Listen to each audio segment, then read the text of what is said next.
राज्यातील 246 नगर परिषदा आणि 42 नगरपंचायतीचे निकाल आज स्पष्ट झालेत। अनेक ठिकाणी अटीतटीची लढत होती, चुरशीची लढत होती। असं सगळं असताना काही ठिकाणच्या निवडणुका मात्र अतिशय लक्षवेधी ठरल्या। त्याला कारणही तशीच होती, कारण अनपेक्षित अशा युत्या आघाड्या या निवडणुकांमध्ये पाहायला मिळाल्या। तर काही ठिकाणी कट्टर विरोधक हे एकत्र आले, तर अगदी काही ठिकाणी तर मित्र पक्षच एकमेकांच्या विरोधात सुद्धा उभे राहिले। या सगळ्या रणधुमाळीतून आता मात्र जे काही चित्र किंवा जनतेने दिलेला कौल आहे तो समोर आल्यानंतर या लक्षवेधी ठरलेल्या नगर परिषदांमध्ये समीकरण नेमकी कशी बदललेली आणि आता कोणी बाजी मारली आहे, सगळं काही या व्हिडिओतून जाणून घेणार आहोत। नमस्कार, मी शीतल आणि तुम्ही पाहताय द पॉलिटिक्स।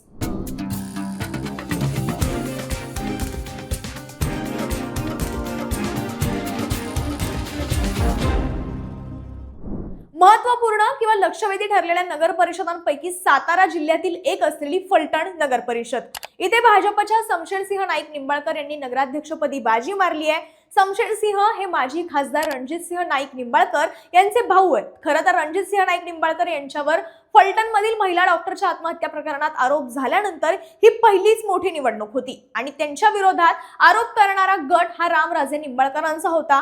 शमशेरसिंह नाईक निंबाळकर यांच्या विरोधात रामराजेंचे चिरंजीव अनिकेत निंबाळकर हे शिंदेच्या शिवसेनेकडून रिंगणात होते, मात्र अनिकेत निंबाळकरांचा इथे पराभव झालाय। सांगली जिल्ह्यामध्ये राष्ट्रवादी काँग्रेस शरद पवार पक्षाचे नेते जयंत पाटील यांनी आपला बालेकिल्ला राखलाय। त्यांनी उरण ईश्वरपूर नगर परिषदेमध्ये एक हाती सत्ता मिळवली आहे। नगराध्यक्षपदी राष्ट्रवादीचे आनंदराव मलगुंडे हे विजयी झालेत, तर भाजपचे विश्वनाथ डांगे यांचा मात्र पराभव झालाय। जयंत पाटील यांनी नगराध्यक्ष पदासह 23 जागा जिंकल्यात, तर दुसरीकडे आष्टा नगर परिषदेमध्ये सुद्धा शरद पवारांच्या राष्ट्रवादीने सत्ता मिळवली आहे। यानंतर साताऱ्यामध्ये हाय व्होल्टेज अशी निवडणूक पाहायला मिळालेली। इथे भाजप विरुद्ध राष्ट्रवादी शरद पवार गट अशी लढत झालेली। दोन्ही राजे हे एकत्र आले होते, पण या सगळ्यामध्ये अनेकांची उमेदवारी नाकारली गेल्यानं कार्यकर्त्यांनी बंड करत अपक्ष उमेदवारीचे अर्ज हे दाखल केलेले।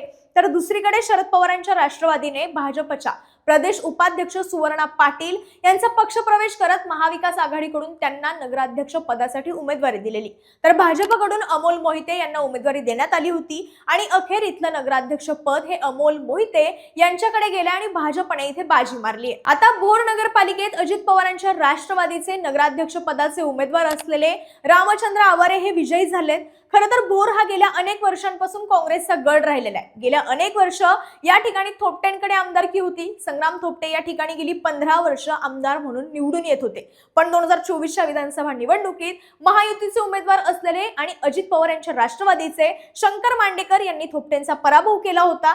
त्यानंतर संग्राम थोपटेंनी भाजपमध्ये प्रवेश केला आणि त्यानंतर सुद्धा शंकर मांडेकर आणि थोपटे यांच्यातला संघर्ष हा कायम राहिला होता। शंकर मांडेकर यांच्या प्रयत्नातून काँग्रेसमध्ये असलेल्या आवारे यांना ऐन निवडणुकीच्या वेळी राष्ट्रवादी काँग्रेसमध्ये प्रवेश देण्यात आला आणि त्यांची उमेदवारी सुद्धा जाहीर करण्यात आली होती आणि अखेर अजित पवारांच्या उमेदवाराकडून थोपटेंनी दिलेल्या उमेदवाराचा 170 मतांनी पराभव झालाय। आता मुक्ताईनगर नगरपंचायतीची निवडणूक अतिशय चुरशीची झालेली। या ठिकाणी भावना महाजन या भाजप पक्षाकडून नगराध्यक्ष पदासाठी उभ्या होत्या, तर शिवसेना शिंदे गटाकडून आमदार चंद्रकांत निंबा पाटील यांच्या कन्या म्हणजे संजना पाटील या निवडणुकीच्या रिंगणात होत्या। या ठिकाणी संजना पाटील या नगराध्यक्ष पदासाठी विजयी झाल्यात, तर यामुळे केंद्रीय राज्यमंत्री रक्षा खडसे यांच्यासाठी हा मोठा धक्का म्हणावा लागतोय। यानंतर कणकवलीमध्ये नितेश राणेंना मात्र मोठा धक्का बसलाय। जरी 15 पैकी 8 जागा या भाजपला मिळाल्या असल्या तरी शहर विकास आघाडीचे मुख्य शिलेदार आणि ठाकरे गटाचे उमेदवार असलेल्या संदेश पारकर यांना हे नगराध्यक्ष पद मिळाले। अशात मालवणमध्ये भाजप, शिंदेसेना आणि ठाकरेंची शिवसेना यांच्यात तिरंगी, तर वेंगुर्ले आणि सावंतवाडीमध्ये भाजप, शिंदेसेना, काँग्रेस आणि ठाकरेंची शिवसेना अशी चौरंगी लढत झालेली। यामुळे या नगरपालिकांवर कुणाचा झेंडा फडकतो याची उत्सुकता सगळ्यांना लागलेली, पण मालवणमध्ये नगराध्यक्ष पदाच्या लढतीत शिवसेनेच्या ममता वराडकर यांनी भाजपच्या उमेदवाराचा पराभव केलाय। यानंतर राज्यातील इतर ठिकाणचं जर चित्र पाहायचं तर छत्रपती संभाजीनगर मधील सिल्लोडमध्ये शिवसेना शिंदे गटाचे उमेदवार तसंच अब्दुल सत्तारांचे पुत्र असलेले समीर सत्तार हे विजयी झालेत। इथलाही सामना भाजप विरुद्ध शिंदेची शिवसेना असा झालेला। भाजपने सत्तारांची सत्ता ही उलथवण्यासाठी संपूर्ण ताकद ही पणाला लावली होती, तरी सुद्धा स्थानिक राजकारणातील सत्तारांचा दबदबा भाजप मोडू शकला नाहीये हे या निकालातून स्पष्ट झाले। सांगोला नगर परिषद निवडणुकीत भाजपच्या नेतृत्वाखाली सर्व पक्षीय हे एकत्र आले होते। त्यांच्या विरोधात शिवसेनेचे माजी आमदार शहाजी बापू पाटील यांनी एकाकी लढत दिली होती। मतदानाच्या एक दिवस अगोदर शहाजी बापू यांच्या कार्यालयावर छापेमारी सुद्धा झालेली, त्यामुळे सांगोल्याची निवडणूक संपूर्ण राज्यात चर्चेचा विषय ठरलेली आणि अखेर सांगोला नगर परिषद निवडणुकीत नगराध्यक्षपदी शिंदेच्या शिवसेनेचे आनंदा माने हे विजयी झाले। नगर परिषदेच्या 23 पैकी 15 जागांवर शहाजी बापू पाटील यांच्या पॅनलचे उमेदवार हे विजयी झालेत। यासोबतच यवतमाळमध्ये भाजप विरुद्ध काँग्रेस अशी लढत झालेली, यात मंत्री अशोक उईके यांच्या कन्या प्रियदर्शनी उईके यांना नगराध्यक्ष पदाची वर्णी लागली आहे। पुढे बुलढाणा नगर परिषदेमध्ये काँग्रेसचे प्रदेशाध्यक्ष हर्षवर्धन सपकाळ यांची प्रतिष्ठा ही पणाला लागलेली, मात्र काँग्रेसचा उमेदवार पराभूत झालाय। त्यांच्या सोबतच बुलढाण्यात भाजपचे जिल्हाध्यक्ष आणि माजी आमदार विजयराज शिंदे यांना सुद्धा धक्का बसलाय, कारण इथे विजयराज शिंदे यांच्या पत्नीला नगराध्यक्ष पदाच्या निवडणुकीत पराभव स्वीकारावा लागलाय, तर शिवसेना शिंदे गटाचे आमदार संजय गायकवाड यांच्या पत्नी पूजाताई गायकवाड यांचा विजय झालाय।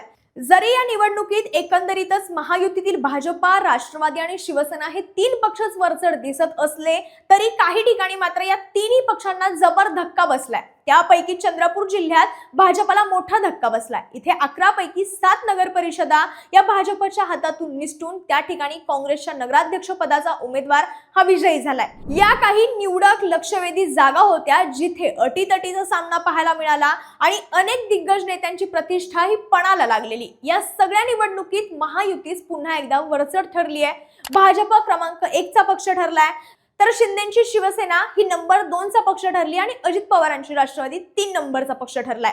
येत्या महापालिकांच्या निवडणुकांचे देखील अपडेट जाणून घेण्यासाठी द पॉलिटिक्सला सबस्क्राइब करायला विसरू नका।